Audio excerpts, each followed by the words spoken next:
안녕하세요. 오늘은 S&P 500 지수. 이게 최근에 보인 움직임이 아주 흥미로워서요. 그 얘기를 좀 깊이 파고들어 볼까 합니다.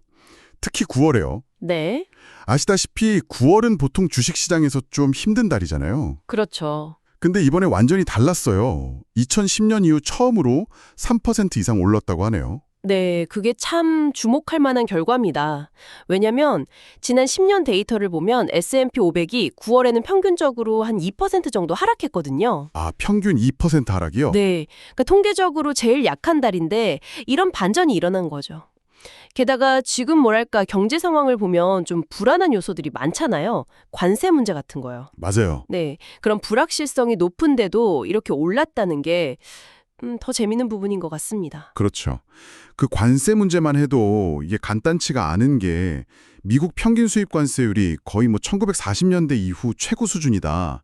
이런 분석도 있고 네네. 또 지난 4월에 관세 발표하고 나서 실제로 인플레이션 압력도 높아졌고요.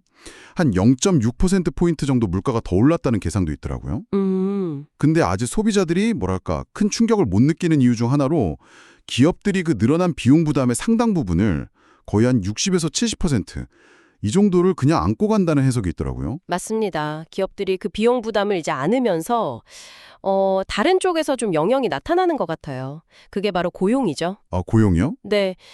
관세가 앞으로 원자재나 부품 가격이 어떨지 또 공급망을 바꿔야 할지 말지 이런 불확실성이 크니까 기업들이 선뜻 신규 채용을 못하는 거죠. 실제로 지난 5월부터 8월까지 그 넉 달 동안에요. 미국 경제 월 평균 일자리 증가폭이 2만 7천 개, 거기에 그쳤어요. 2만 7천 개요? 와, 네, 이건 정말 낮은 수치인데 그 코로나 팬데믹이라는 아주 특수한 시기를 빼면요. 2010년 금융위기 이후로 가장 저조한 고용 증가세입니다. 와, 그렇군요. 그러니까 정리해보면 이 높은 관세 장벽에다가 인플레이션 압력도 있고 또 기업들 채용까지 둔화되는 이런 만만치 않은 상황 속에서 네, S&P 500 지수가 이례적으로 9월에 강세를 보였다는 거네요. 바로 그 점입니다. 야, 정말 흥미로운 지점입니다. 그래서 오늘 저희는 이 현상이 과연 뭘 의미하는지, 또 역사적인 패턴 속에서는 이걸 어떻게 봐야 할지, 그리고 앞으로 시장 전망은 어떨지 좀 깊이 있게 탐구해 보려고 합니다. 네, 좋습니다. 특히 과거 데이터가 현재의 상황에 대해서 어떤 힌트를 주는지 여러분과 함께 살펴보시죠. 자, 그럼 본격적으로 한번 시작해 볼까요? 네. 먼저 왜 9월이 전통적으로 주식시장에서 힘든 달이었는지 이거부터 좀 짚고 넘어가야 할 것 같아요. 어떤 이유들이 있었을까요? 네, 이게 뭐 한 가지 이유라기보다는 몇 가지 복합적인 요인이 작용하는 걸로 보는데요. 가장 많이 이야기되는 것 중 하나는 일종의 자기 충족적 예언 효과 같은 거예요. 자기 충족적 예언이요. 네, 그러니까 많은 투자자들이 9월은 원래 하락하는 달이야 이런 생각을 가지고 있다 보니까 미리 손실을 피하려고 주식을 좀 팔게 되고 이게 실제로 시장 하락을 더 부추긴다는 거죠. 아, 그럴 수 있겠네요. 네, 또 다른 중요한 요인은 그 기관 투자자들, 펀드들의 움직임입니다. 기관들이요? 네, 상당수 펀드들의 회계 연도가 9월 말에 끝나는 경우가 많거든요. 아, 회계연도 마감이군요. 그렇죠. 그러다 보니까 이제 포트폴리오를 좀 정리한다거나 아니면 세금 때문에 손실 보고 있는 주식을 일부러 파는 그런 매도 물량이 이 시기에 좀 몰릴 수가 있어요. 이런 수급적인 요인도 하락 압력으로 작용하는 거죠. 그렇군요. 그리고 마지막으로는 뭐 계절적인 요인도 좀 있는데요. 여름 휴가 시즌이 끝나고 많은 트레이더나 투자자들이 시장으로 다시 돌아오면서 거래량이 좀 늘어나는 경향이 있거든요. 네네. 근데 거래가 활발해지면 변동성도 같이 커지는데 이게 뭐 때로는 하락으로 이어지기도 하고요. 이런 여러 이유들이 좀 복합적으로 작용해서 역사적으로는 9월이 S&P 500한테는 좀 힘든 달이었던 거죠. 자기 충족적 예언, 기관들 회계연도 마감, 또 휴가 끝나고 변동성 커지고 정말 여러 이유가 있었네요. 네. 그런데 올해 9월은 이런 통념을 그냥 깨버리고 3.5%나 상승했습니다. 이게 2010년 이후 14년 만에 최고의 9월 성적이라고 하니까 정말 이례적이긴 하네요. 그렇죠. 사실 돌이켜보면 3분기 전체 흐름이 꽤 괜찮았어요. 7월, 8월 2달 동안에도 지수가 거의 8% 가까이 올랐으니까요. 네, 맞습니다. 이게 1990년 이후 네 번째로 좋은 3분기 성과였다고 하던데요. 네, 맞아요. 미국 경제가 뭐 생각보다 견조했고 특히 S&P 500 기업들 실적이 예상보다 좋게 나온 게 많았어요. 그게 좀 긍정적인 모멘텀을 준 거죠. 근데 여기서 더 흥미로운 점이 뭐냐면 역사적으로 보면 9월이 포함된 3분기가 S&P 500한테는 제일 수익률이 안 좋았던 분기거든요. 네. 반면에 바로 다음에 오는 4분기는 연중 가장 강한 상승세를 보였던 분기라는 거예요. 3분기는 약하고 4분기는 강하고 이런 패턴이 있었군요. 네, 그런 대비가 뚜렷했죠. 그럼 4분기가 강했던 이유는 뭘까요? 혹시 연말 쇼핑 시즌 뭐 이런 거랑 관련이 있나요? 정확하십니다. 가장 큰 이유는 역시 그 연말 연휴 시즌에 대한 기대감이죠. 그렇죠. 블랙 프라이데이, 크리스마스. 네, 맞아요. 그 대규모 소비 시즌 동안 기업들 매출이 확 늘 거다. 이런 기대감이 주가에 미리 반영되는 경향이 아주 강합니다. 우리가 흔히 말하는 산타랠리 있잖아요. 네네. 그것도 이런 맥락에서 나오는 거고요. 아하. 또 다른 이유로는 그 연말 보너스 자금 유입 같은 것도 좀 들 수 있어요. 일부 직장인들이 연말 보너스 받아서 주식시장에 투자하는 경우도 있거든요. 보너스 자금이요? 네, 이것도 4분기 상승세에 어느 정도는 기여하는 걸로 봅니다. 실제로 1950년 이후의 장기 데이터를 쫙 보면 S&P 500 지수가 10월부터 12월까지 이 4분기 동안 평균 4.2% 수익률을 기록했어요. 4.2%요? 네, 이게 연중 가장 높은 분기별 평균 수익률입니다. 참고로 그 다음으로 좋았던 분기가 1분기인데 평균 한 2.2% 정도 됐고요. 그렇군요. 부진한 9월 하지만 강한 4분기, 뭐 이런 역사적 공식 같은 게 있었는데 올해는 그 시작점인 9월부터 예상을 확 뒤엎고 강세를 보였다는 거네요. 네, 바로 그게 중요한 포인트 같습니다. 이게 정말 중요하네요. 그렇다면 이렇게 드물게 9월에 S&P 500 지수가 상승했을 때 그 이후 시장은 역사적으로 어떤 흐름을 보였을까요? 여기서 정말 흥미로운 통계가 나오죠. 네, 바로 그겁니다. 이게 역사적으로 보면 S&P 500 지수가 9월에 상승 마감한 경우가 진짜 드물었어요. 네, 지난 40년을 봐도 딱 19번밖에 없었거든요. 40년에 19반요? 와, 정말 드물었네요. 그렇죠.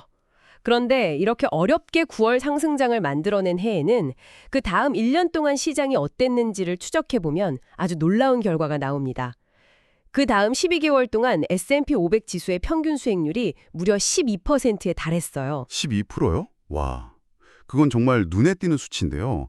보통 S&P 500 장기 연평균 수익률이랑 비교하면 어느 정도 수준인 거죠? 상당히 높은 수준이죠. 지난 40년간 S&P 500의 연평균 수익률이 대략 한 9.4% 정도? 그 정도였던 걸 감안하면 12%는 평균을 훨씬 웃도는 성과입니다. 와, 물론 뭐 과거 패턴이 미래를 보장하는 건 절대 아니지만 그래도 역사적 데이터만 놓고 보면 이렇게 이례적으로 강한 9월을 보낸 다음 해에는 시장이 다음 1년 동안에도 평균 이상의 좋은 흐름을 이어갈 가능성이 통계적으로는 높았다는 걸 시사하는 거죠. 어떤 면에서는 뭐랄까 시장의 그 기저에 깔린 힘이 그 계절적인 약세를 이겨낼 만큼 강하다는 신호 뭐 이렇게 해석될 수도 있고요. 흥미롭네요. 그러니까 그 힘든 시기로 알려준 9월을 이겨냈다는 것 자체가 어떤 긍정적인 모멘텀이나 시장의 내재적인 힘을 보여주는 지표일 수도 있다. 이런 말씀이시군요. 네, 그럴 수 있다는 거죠. 와, 역사적 데이터는 분명히 좀 긍정적인 기대를 갖게 하는 것 같습니다. 그렇다면 현재 월스트리트 전문가들은 시장을 어떻게 보고 있을까요? 그 사람들 전망도 이런 과거 패턴하고 좀 비슷한가요? 네, 월스트리트 분석가들의 전망치 역시 비교적 긍정적인 편입니다. 예를 들어서 그 팩트셋 리서치 같은 시장 정보 업체 있잖아요. 네. 거기서는 S&P 500 지수에 포함된 모든 개별 기업들에 대해서 수많은 거의 뭐 12,300개가 넘는 애널리스트들의 투자 의견하고 목표 주가를 다 종합하거든요. 와, 12,300개요. 이렇게 개별 기업 전망치를 하나하나 쌓아 올려서 전체 지수 목표치를 예측하는 방식을 상향식, 영어로는 보텀업 접근법이라고 하는데요. 바텀업 방식이요? 네. 현재 이 상향식 분석 결과를 보면 앞으로 1년 뒤에 S&P 500 지수가 현재 수준이 한 6,715 정도 되는데 거기서 약 10% 정도 상승한 7,359 수준에 도달할 거다 이렇게 예측하고 있습니다. 10% 상승 전망이면 아까 우리가 봤던 역사적 패턴, 그러니까 강한 9월 이후 1년간 평균 12% 올랐던 거랑 뭐 크게 다르지 않은 수준이네요. 네, 상당히 유사한 수준이죠. 어느 정도 좀 일관된 긍정론이 있는 것 같긴 한데 하지만 이게 마냥 낙관하기에는 우리가 앞에서 얘기했던 그 위험 요인들이 계속 마음에 걸리네요. 정확히 보셨습니다. 그게 문제입니다. 긍정적인 역사적 패턴, 또 현재 분석가들의 전망에도 불구하고 지금 시장을 둘러싼 위험 요인들을 절대로 가볍게 볼 수가 없어요. 그렇죠. 가장 큰 불확실성은 역시 아까 말씀드린 관세 문제입니다. 현재 이 높은 수준의 관세가 앞으로 몇 달 혹은 뭐 몇 년 동안 미국 경제 전반에 어떤 영향을 줄지 그 파급 효과의 범위의 깊이를 정확히 예측하기가 매우 어렵습니다. 네. 인플레이션 압력이 이미 나타나고 있고 또 기업들의 비용 부담이 커지면서 이게 결국 소비자 물가 상승으로 이어질 가능성도 무시할 수 없고요. 그리고 또 하나 걱정되는 부분은 그 둔화 조짐을 보이는 고용시장입니다. 네, 아까 말씀하신 일자리 증가 둔화요? 네.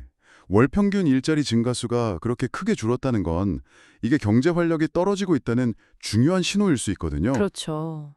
만약에 이런 고용 둔화 추세가 계속되거나 더 심해진다면 소비 심리가 위축될 거고 이건 결국 경제 성장 둔화 그리고 주식시장 하락으로 이어질 수 있습니다.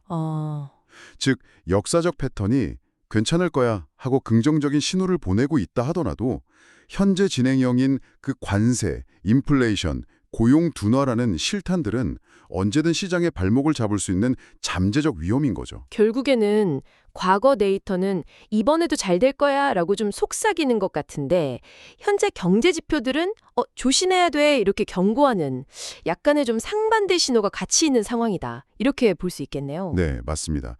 이거 투자자 입장에서는 참 판단하기 어려운 시점일 수 있겠습니다.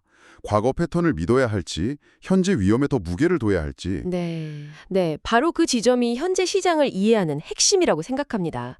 역사적 통계는 분명히 유용한 참고 자료지만 그게 뭐 미래를 예측하는 수정구술은 아니잖아요. 그렇죠. 특히 지금처럼 관세 정책 변화 같이 과거에 딱 맞는 사례를 찾기 어려운 새로운 변수가 등장했을 때는 더욱 신중한 접근이 필요합니다. 과거의 강한 9월 이후 패턴이 이번에도 반복될 수도 있겠지만 동시에 현재 위험 요인들이 그 패턴을 그냥 압도해버릴 가능성도 열어두고 좀 균형 잡힌 시각으로 시장을 바라보는 지혜가 필요한 시점이라고 생각합니다. 박스였는지, 근데 왜 올해는 달랐는지, 또 이런 이례적인 강세가 역사적으로는 어떤 의미를 가졌는지 쭉 살펴봤는데요. 네. 요약하자면 통계적으로 가장 힘든 달로 꼽히는 9월에 보기 드문 강한 상승세를 기록했고 과거 데이터를 보면 이런 경우 향후 1년 동안 평균 이상의 수익률을 기대하게 한다는 점, 그리고 현재 월스트리트의 전망치 역시 비교적 긍정적이라는 점을 확인했습니다. 하지만 동시에 그 관세 문제로 인한 불확실성, 또 높아지는 인플레이션 압력, 그리고 둔화 조짐을 보이는 고용 지표 같은 현실적인 위험 요인들도 분명히 존재한다는 걸 잊지 말아야 합니다. 네, 맞아요. 과거의 패턴이 미래 결과를 보장해주지는 않기 때문에 이러한 역사적 데이터가 주는 어떤 긍정적인 기대감과 현재 경제 상황이 가지고 있는 잠재적 위험 사이에서 신중하게 균형을 잡는 것, 이게 무엇보다 중요하다고 할 수 있겠습니다. 네, 오늘 논의를 마무리하면서 이 방송을 듣고 계신 여러분께 이런 질문을 한번 던져보고 싶습니다. 네. 과거의 데이터가 가라라고 신호를 보내는 듯 할 때 동시에 현재 눈앞에는 멈춰라고 외치는 듯한 명백한 위험 요인들이 존재합니다. 이런 상반된 신호 속에서 여러분이라면 어떤 정보에 더 무게를 두고 또 어떤 결정을 내리시겠습니까?